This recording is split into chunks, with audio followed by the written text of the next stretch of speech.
Hello everyone, this is Sasmita. Welcome to my channel. आज हम discuss करने वाले हैं क्लास 9 का साइंस का अप्रैल मंथ का एक क्वेश्चन पेपर। टोटल मार्क है यहाँ पर 20 टाइम 45 मिनट्स। तो सेक्शन ए में हमको देखने को मिलेगा ऑब्जेक्टिव टाइप क्वेश्चंस जो कि 1 मार्क के हैं। तो सबसे पहले आता है हमारा assertion and reason based question. तो आपको यहाँ पे करना क्या है, एक एसर्शन दिया गया है और एक रीजन दिया गया है। इन दोनों को अच्छे से पढ़ना है और कौन सा ट्रू है कौन सा फॉल्स है उस हिसाब से एक ऑप्शन को आपको चूज करना है। जैसे कि यहाँ पे एसर्शन दिया गया है motion and rest both are not relative terms. नहीं, मोशन एंड रेस्ट दोनों ही रिलेटिव टर्म्स है, तो इस हिसाब से हमारा एसर्शन बन जाता है फॉल्स वन।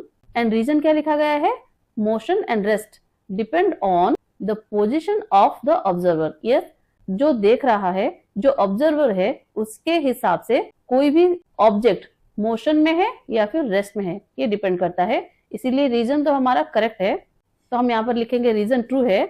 तो उसी हिसाब से चेक कर लेते हैं कौन सा ऑप्शन हमारे लिए करेक्ट है। पहला ऑप्शन है both assertion and reason are true. नहीं, ऐसा नहीं है, एसर्शन फॉल्स है, तो ऑप्शन ए तो कट हो गया। Next option B both assertion and reason are true, ये भी कट हो गया, एसर्शन ट्रू नहीं है। Assertion is true but reason is false, assertion तो ट्रू है ही नहीं, तो ऑप्शन सी भी करता है। तो बचता है हमारे पास ऑप्शन डी, जहां पे लिखा है assertion is false reason is true. हाँ, this one is the correct answer. तो आप सिलेक्ट कर दीजिए ऑप्शन डी। आगे बढ़ते हैं हम सेक्शन बी की तरफ। सेक्शन बी का पहला क्वेश्चन है, वो है name the type of motion represented by each of the following graphs. अब नीचे 3 ग्राफ्स दिए गए हैं, इन तीनों को देख के आपको बताना है कौन से टाइप का मोशन ये शो कर रहे हैं। ये जो पहला ग्राफ है, यहाँ पर वाई एक्सिस में लिया गया है डिस्टेंस, एक्स एक्सिस में लिया गया है time. That means this is a distance time graph. Distance time graph में जो ये हम लाइन शो करते हैं दैट रिप्रेजेंट्स स्पीड। अगर ये लाइन, अगर ये स्लोप एक स्ट्रेट लाइन है, that means speed is constant, और इस टाइप के मोशन को हम बोलते हैं यूनिफॉर्म मोशन। तो पहला ग्राफ जो है दैट शोस यूनिफॉर्म मोशन, तो हम यहाँ पर लिख देंगे कि यूनिफॉर्म मोशन शो कर रहा है। कौन सा motion? Uniform motion. Second graph जो है वो भी एक डिस्टेंस टाइम ग्राफ है। देखिए यहाँ पर डिस्टेंस, यहाँ पे टाइम लिखा गया है, लेकिन यहाँ पे जो स्लोप है that is parallel to x axis. इसका मतलब है कि वो जो ऑब्जेक्ट है वो बिल्कुल मूव ही नहीं कर रहा है, उसका पोजीशन टाइम के साथ चेंज नहीं हो रहा है, इसीलिए ये जो स्लोप है parallel to the x axis ऐसा बन गया है। और इस टाइप के मोशन को हम क्या बोलेंगे, हम नीचे लिख देंगे कि ऑब्जेक्ट इज एट रेस्ट। क्या लिखेंगे? Object is at rest. Third graph में देखिए, ये भी एक डिस्टेंस टाइम ग्राफ है, और यहाँ पे जो स्लोप है that is a curve, that is a curve. जहां पे स्लोप एक कर्व जैसा दिखे तो समझ जाना कि वहां पे speed time to time change होता रहता है, इसीलिए this type of motion is known as non uniform motion. तो हम क्या लिखेंगे यहाँ पर? Non uniform motion. ठीक है, आगे बढ़ते हैं नेक्स्ट क्वेश्चन की तरफ। नेक्स्ट क्वेश्चन है name the instrument used to measure the distance travelled by a vehicle. कोई भी व्हीकल में डिस्टेंस मेजर करने के लिए कौन सा इंस्ट्रूमेंट यूज किया जाता है, ये तो आप सबको पता है, that is called as odometer. तो लिख दीजिए द इंस्ट्रूमेंट। क्या लिखेंगे? The instrument used to measure the distance travelled by a vehicle is called odometer. क्या लिखोगे उसका नाम? ओडोमीटर। नेक्स्ट आता है हमारा सेक्शन सी। सेक्शन सी में शॉर्ट आंसर टाइप क्वेश्चन है, 3 मार्क के क्वेश्चन, एक ही क्वेश्चन है यहाँ पर। तो क्वेश्चन हम पढ़ लेते हैं। क्वेश्चन है an object moves along a straight line. एक ऑब्जेक्ट स्ट्रेट लाइन में जा रही है with an acceleration of 2 metre per second square. यहाँ पे एक्सेलरेशन दिया गया है 2 metre per second square. If its initial speed is 10 metre per second, वो ऑब्जेक्ट का इनिशियल स्पीड कितना है? That is 10 metre per second. Initial speed को हम कैसे लिखते हैं? u equal to 10 metre per second.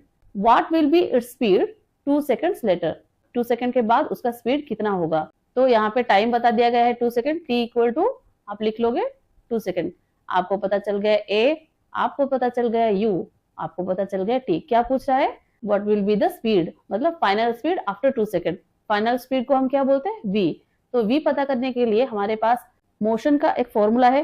क्या है वो? Equations of motion. कौन सा इक्वेशन हम यहाँ पे यूज करेंगे? v equal to u plus at। ये वाला इक्वेशन हम यूज करेंगे यहाँ पर। u देखिए आपको पता है यहाँ पर 10 मीटर पर सेकंड, a आपको पता है acceleration 2 metre per second square, t भी पता है आपको 2 सेकंड। डाल दीजिए इनका वैल्यू और v आपको पता चल जाएगा। सो हम पुट करते हैं वैल्यू। u का वैल्यू है 10 metre per second, plus a का वैल्यू है 2, t का वैल्यू है 2 सेकंड, तो टोटल हमारा आता है आंसर 10 + 4 = 14 मीटर पर सेकेंड। यहाँ पे आप ध्यान देना, unit 14 metre per second, metre per second लिखना आपके लिए जरूरी है। तो v = कितना मिला आपको? 14 मीटर पर सेकेंड। ये बन गया आपका आंसर। इसको क्लीन करते हुए आगे बढ़ जाते हैं हम नेक्स्ट क्वेश्चन की तरफ। That is 4 cars A, B, C and D are moving on a level road. Their distance versus time graph are shown in the figure. इनका जो डिस्टेंस टाइम ग्राफ है वो यहाँ पर शो किया गया है आपको। Which car is the slowest? इनमें से ये ग्राफ देखकर आपको बताना है कि कौन सा कार स्लो मूव कर रहा है और क्यों, वाई।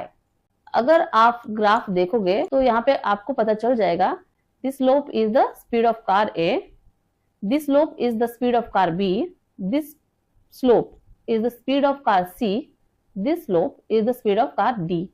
ठीक है, तो यहाँ पे हमेशा याद रखना, डिस्टेंस टाइम ग्राफ में स्लोप जितना एक्स एक्सिस की तरफ ढल के रहेगा उतना ही वो कार का स्पीड स्लो है, ऐसा पता चलेगा। अगर स्लोप वाई एक्सिस की तरफ बढ़ रही है दैट मीन्स कार की स्पीड उतनी ज्यादा है। जितना एक्स एक्सिस की तरफ वो आएगा स्लोप, उसका स्पीड उतना कम हो जाएगा।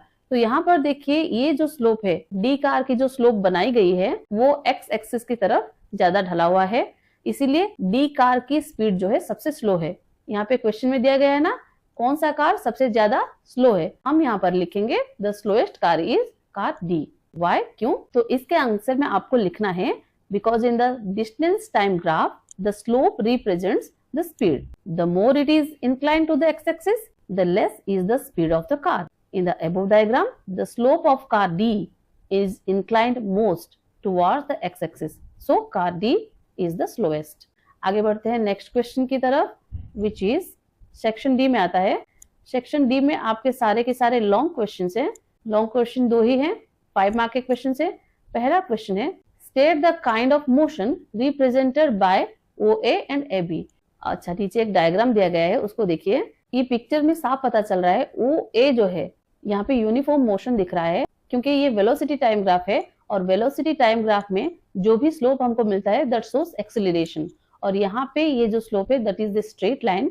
So this shows that in OA the object moves in uniform accelerated motion. तो हम लिखेंगे OA के लिए कि OA shows uniform accelerated motion, और AB के लिए हम क्या लिखेंगे, यहाँ पर एक्सेलरेशन पूरा कांस्टेंट है, बिल्कुल भी एक्सेलरेशन चेंज नहीं हो रहा है, इसलिए AB के लिए हम लिखेंगे हियर एक्सेलरेशन इज 0, एक्सेलरेशन बढ़ नहीं रहा है, तो हम लिख देंगे एक्सेलरेशन यहाँ पर 0 है। ठीक है, नेक्स्ट क्वेश्चन है, find the velocity of the body after 10 second and after 40 second. 10 second के बाद बॉडी की वेलोसिटी क्या होगी? देखिए 10 सेकंड मींस ये पिक्चर से 10 सेकंड यहाँ पर है, 10 सेकंड के बाद बॉडी की वेलोसिटी क्या है? क्वेश्चन में क्या है? बॉडी की वेलोसिटी पूछ रहा है, तो वेलोसिटी तो वाई एक्सिस से पता चल जाता है। देखिए 10 सेकंड के बाद वेलोसिटी कितनी है? That is 20। 10 सेकंड के बाद वेलोसिटी हो गया 20 एंड आफ्टर 40 सेकंड के बाद वेलोसिटी कितनी होगी? वेलोसिटी देखिए फाइनली घूम घूम के कार रेस्ट पे आ गया, that means velocity is 0। Finally car rest position पे आ जाता है, इसीलिए यहाँ पर वेलोसिटी जो है वो 0 बन जाएगा। ठीक है, तो आपको लिखना है 10 सेकंड के बाद the velocity will be 20 metre per second and after 40 second the velocity will be 0। Next question है, what is the negative acceleration of the body. अब यहाँ पे पिक्चर देख के मुझे बताइए नेगेटिव एक्सेलरेशन हो कहाँ पर रहा है? यहाँ पे तो एक्सेलरेशन बढ़ती जा रही है, that means here the acceleration is positive. After the point B, जैसे ही वो पॉइंट सी की तरफ आ रहा है वो कार या फिर कोई ऑब्जेक्ट, यहाँ पर देखिए एक्सेलरेशन धीरे धीरे कम हो रहा है। जहाँ पे एक्सेलरेशन कम होता है हम उसको बोलते हैं नेगेटिव एक्सेलरेशन। क्या बोलते हैं हम? Negative acceleration. तो यहाँ पर बी से कार निकलकर जब सी की तरफ आ रहा है, यहाँ पर नेगेटिव एक्सेलरेशन हो रहा है। तो what is the negative acceleration of the body? यहाँ पर नेगेटिव एक्सेलरेशन का अमाउंट पूछ रहा है आपको, दैट मीन्स ए का वैल्यू पूछ रहा है। और आपको पता है एक्सेलरेशन का फॉर्मूला क्या है? सबसे पहले इसको क्लीन कर देते हैं पेज को। देखिए एक्सेलरेशन का फॉर्मूला तो है v/t, वेलोसिटी बाय टाइम, लेकिन अगर एक्सेलरेशन नेगेटिव है तो हम उसको लिखते हैं -a। -a का फॉर्मूला क्या है? यहाँ पे वेलोसिटी चेंज होता है ना, तो यहाँ पर final velocity minus initial velocity v2 minus v1 bye final time by initial time. ठीक है, नेगेटिव एक्सेलरेशन का फॉर्मूला ये है तो आपको ये फॉर्मूला डालकर यहाँ पे नेगेटिव एक्सीलरेशन का वैल्यू पता करना होगा। तो यहाँ पर v2 क्या है, v2 जो हमको बोलना है फाइनल वेलोसिटी दैट इज 0, तो v2 के बदले हम यहाँ पर डाल देंगे 0। और v1, यहाँ पर v1 means starting point of the negative acceleration is point b, तो यहाँ पर वेलोसिटी कितना है देखिए मैच कीजिए, दैट इज 20, तो हम यहाँ पर लिख देंगे 20 metre per second v1 bye t2 कितना है final time that is 40 second minus t1 कितना है पॉइंट बी के नीचे की तरफ देखिए दैट इज 30, ठीक है, तो t1 की जगह पर लिख देंगे 30 सेकंड। तो आंसर हमारा आता है यहाँ पर -20/10, the answer is -2 metre per second square, तो answer is -2 metre per second square. Negative acceleration कितना आया -2 मीटर पर सेकंड स्क्वायर। इसको स्टेटमेंट में सजाते हुए क्वेश्चन को सॉल्व करके इसका आंसर दीजिए, और जो भी आंसर आप लिखें उसको बॉक्स में पक्का ऐसे रखिए, ठीक है। चलिए आगे बढ़ते हैं हम नेक्स्ट क्वेश्चन की तरफ। So the next question is a car travels eight 54 kilometre per hour for first 20 second, पहले 20 सेकंड के लिए 54 किलोमीटर पर आवर से कार मूव करता है, 36 kilometre per hour for next 30 second and finally 18 kilometre per hour for next 10 second. Find its average speed. देखिए हर time पर आपको speed यहाँ पर दे दिया गया है। पहले 20 सेकंड में स्पीड 54 किलोमीटर पर आवर है, सेकंड 30 सेकंड में स्पीड 36 किलोमीटर पर आवर है, लास्ट 10 सेकंड में गाड़ी की जो स्पीड है that is 18 kilometre per our. तो आपको यहाँ पर एवरेज स्पीड फाइंड आउट करना है। यहाँ पर आपको स्पीड हर जगह दे दी गई है, इसका मतलब आप ऐसा मत करना कि सारे स्पीड्स को ऐड करके आप एवरेज स्पीड फाइंड आउट कर लो, ठीक है, ऐसा नहीं करना। आपको पहले तो फाइंड आउट करना है स्पीड से डिस्टेंस, क्योंकि स्पीड पता है आपको, टाइम पता है, तो डिस्टेंस आराम से आप पता कर सकते हो। क्योंकि स्पीड का फॉर्मूला क्या है, स्पीड का फॉर्मूला है जिसको हम u से या फिर v से शो करते हैं, that is distance by time. Distance को हम शो करते हैं s में, टाइम को शो करते हैं हम t में। तो स्पीड का फॉर्मूला है डिस्टेंस बाय टाइम। तो डिस्टेंस इक्वल टू क्या होगा, distance equal to speed into time, है ना। इस तरह से हम डिस्टेंस का हर जगह पर पता कर सकते हैं, लेकिन याद रखिए यहाँ पर स्पीड जो है that is given in kilometre per our, आपको इसको कन्वर्ट करना है मीटर पर सेकंड में हर जगह पर, ठीक है। हम इसको सॉल्व करके लिखते हुए सॉल्व करते हैं ताकि आपको अच्छे से समझ आए। तो फर्स्ट केस में तो टाइम जो है that is given, it is 20 second, और स्पीड जो है उसको हम ले लेते हैं v1 equal to given that is 54 kilometre per hour. अगर इसको आप कन्वर्ट करोगे मीटर पर सेकंड में then it will be 15 metre per second. आप करके देख लेना। तो जैसे कि हमको पता है कि distance equal to speed into time है, तो उसी हिसाब से हम डिस्टेंस को ले लेते हैं यहाँ पर s1। डिस्टेंस फाइंड आउट करने के लिए हम लिखेंगे v1 into t1, right. t को यहाँ पर t1 ले लेते टाइम को। सो हमारा आंसर बन जाएगा 15 इंटू 20 दैट इज 300 मीटर। पहले केस में हमको डिस्टेंस कितना मिला, that is 300 metre. Second case में अगर आप देखोगे यहाँ पे टाइम ले लेते हैं t2 is equal to 30 second. यहाँ पे स्पीड जो है उसको v2 ले लेते हैं। Speed is given here that is 36 kilometre per our.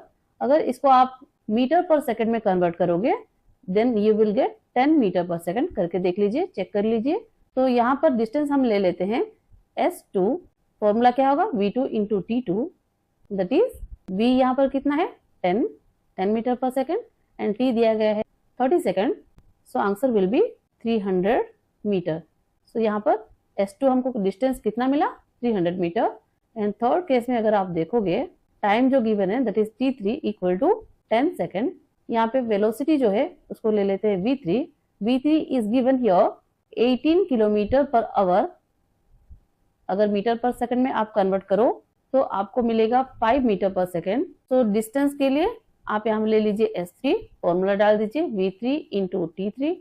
आपको कितना मिलेगा, v है हमारे पास 5, टाइम है 10। सो यहाँ पर डिस्टेंस बन गया हमारा 50 मीटर।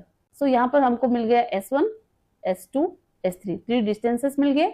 अब हम निकालेंगे स्पीड का फॉर्मूला क्या है, स्पीड का फॉर्मूला है हमारे पास पहले से गिवन है डिस्टेंस बाय टाइम, है ना। पहले ही मैंने आपको बताया था स्पीड का फॉर्मूला है डिस्टेंस बाय टाइम। तो एवरेज स्पीड अगर पूछा जाए तो हम एवरेज डिस्टेंस ले लेंगे। एवरेज डिस्टेंस कैसे लेंगे, सारे डिस्टेंसेस को हम ऐड करेंगे। जितने भी डिस्टेंस हमको मिला है यहाँ पर s1, s2, s3 तीनों को ऐड करेंगे। टाइम जितने भी टाइम्स हमने लिए हैं सबको ऐड करेंगे और डिवाइड करेंगे तो हमको मिल जाएगा speed. Average speed find out करने के लिए डिस्टेंस हमारा बन जाएगा S1 plus S2 plus S3 by time कितना है T1 plus T2 plus T3। सो यहाँ पर S1 है हमारा 300 मीटर, पहले हमने फाइंड आउट कर लिया था, प्लस S2 कितना है, दैट इज ऑल्सो 300 मीटर, सो लिख दीजिए 300 मीटर, प्लस S3 कितना है हमारा, दैट इज 50 मीटर, तो लिख दीजिए 50 मीटर अपन टाइम कितना है T1 इज 20 सेकेंड, तो हम यहाँ पर लिख देंगे 20 सेकेंड, प्लस T2 कितना है, that is 30 second, plus T3 कितना है यहाँ पर 10 सेकेंड। मैंने सेकंड लिखना छोड़ दिया है, आप लिखेंगे पक्का। टोटल ऐड कर दीजिए डिस्टेंसेस को, तो आपको मिल जाएगा यहाँ पर total distance 650 metre by total time आपको मिल जाएगा 60 सेकेंड। डिवाइड करोगे तो आपको आंसर मिलेगा नियर अबाउट, पूरा तो ये डिवाइड नहीं होगा तो आप इक्वल टू नहीं देना, नियर अबाउट आपको आंसर मिल जाएगा 83 मीटर पर सेकेंड। तो यहाँ पे आपको एवरेज स्पीड क्या मिला, 83 मीटर पर सेकेंड। देखिए क्वेश्चन में जैसे दिया गया था, सारे स्पीड्स को ऐड करके हमने एवरेज स्पीड फाइंड आउट नहीं किया, हर स्पीड से हमने डिस्टेंस फाइंड आउट किया, हर डिस्टेंसेस को हमने लास्ट में ऐड किया, टाइम्स को ऐड किया, डिस्टेंस बाय टाइम करके हमने एवरेज स्पीड फाइंड आउट किया। जनरली बच्चे स्पीड्स को ऐड कर देते हैं, ऐसा आपको नहीं करना है, इस मेथड का आपको पर्टिकुलरली ध्यान रखना है, ठीक है। आपको फाइनल आंसर कितना मिला फिर, average speed that is 83 metre per second. याद रखना ये पूरी तरह से डिवीजन नहीं हुआ है, मैंने इसको राउंडिंग ऑफ करके आंसर लिखा है। अगर आप चाहो तो एवरेज स्पीड के लिए SAV ऐसा यूज कर सकते हो, और फाइनली लास्ट लाइन में लिख सकते हो average speed equal to 83 metre per second, ऐसा लिख के आपको बॉक्स में रखना है। देन आपको इसके बाद कंक्लूडिंग स्टेटमेंट भी लिखना है। देखिए डिस्कस करते करते ना हमने एक क्वेश्चन मिस कर लिया था, that is this one D, find the distance travelled between 10th and 30th second. ये जो डायग्राम है ना, इसमें 10th second, this one is 10th second, this is 30th second, इन दोनों के बीच में कार ने जितना भी डिस्टेंस ट्रेवल किया है वो आपको बताना है। तो ग्राफ में जब भी आपको डिस्टेंस फाइंड आउट करना है ना, तो जो स्लोप है और एक्स एक्सिस है, इन दोनों के बीच जितना भी एरिया कवर होता है उसको आप फाइंड आउट करना है, तब जाके आपको डिस्टेंस मिल जाएगा। तो यहाँ पर 10th एंड 30th ये दोनों सेकंड्स के बीच में, ये दोनों टाइम पीरियड के बीच में अगर ऑब्जेक्ट मूव किया है from A to B, then यहाँ पर जो हमको ड्रॉ करना है लाइंस, दिस वन, ये दोनों लाइंस ड्रॉ करना है। यहाँ पर देखिए पहले से नाम दे दिया गया है E नाम, और यहाँ पर 10 सेकंड के पास F पॉइंट का नाम है F। तो यहाँ पे आपको मिल गया एक रेक्टेंगल शेप का पिक्चर दैट इज ABEF। इसका एरिया अगर आप फाइंड आउट कर लेते हो तो आपको डिस्टेंस मिल जाएगा, कार ने कितना डिस्टेंस ट्रेवल किया है from 10th to 30th second, वो आपको पता चल जाएगा। तो रेक्टेंगल का एरिया का फॉर्मूला आपको तो पहले से ही पता है, that is L into B. L into B यहाँ पे लेंथ कितना है, दैट इज AE लेंथ है यहाँ पर, और ब्रेड्थ कितना है यहाँ पर, दैट इज EF है ना, ब्रेड्थ यहाँ पर EF है। AE कितना है बताइए, 0 से लेकर 20 कितना है AE, दैट इज 20, AE का वैल्यू 20 है, और EF इसका वैल्यू कितना है, ये 10 सेकंड है, ये 30 सेकंड है, तो टोटल टाइम 10 से लेकर 30 तक कितना हुआ 20, EF भी 20 है, तो आपको आंसर मिल जाता है यहाँ पर 400। एरिया 400 मिलता है, दैट मीन्स डिस्टेंस जो कार ने कवर किया है between 10th to 30th second is 400 metre. The distance is 400 metre, यहाँ पर पता चल गया। ये क्वेश्चन सॉल्व हो गया, हमारा लॉन्ग क्वेश्चन भी खत्म हो गया। नेक्स्ट हमारे पास आता है सेक्शन E, इसको हमको सॉल्व करना है। ये केस स्टडी बेस्ड क्वेश्चन है 4 मार्क्स का। इसको पढ़ लेते हैं। Question number 6, read the following paragraph and answer the question below. यहाँ पे पैराग्राफ पढ़ लेते हैं। Distance is the length of actual path covered by an object irrespective of its direction of motion. हाँ, जब भी कोई ऑब्जेक्ट मोशन में होता है तो वो ऑब्जेक्ट जितना भी पाथ कवर करता है ना, उसी को हम डिस्टेंस बोलते हैं। और डिस्टेंस नापने के टाइम कभी भी हम डायरेक्शन के बारे में नहीं सोचते, डायरेक्शन को काउंट नहीं करते। लेकिन displacement is the shortest distance between the initial and final positions of an object in A given direction. हाँ, डिस्प्लेसमेंट जब भी काउंट करते हैं डायरेक्शन के बारे में हम सोचते हैं अलोंग विद द मैग्नीट्यूड। और डिस्प्लेसमेंट क्या होता है, that is the shortest distance.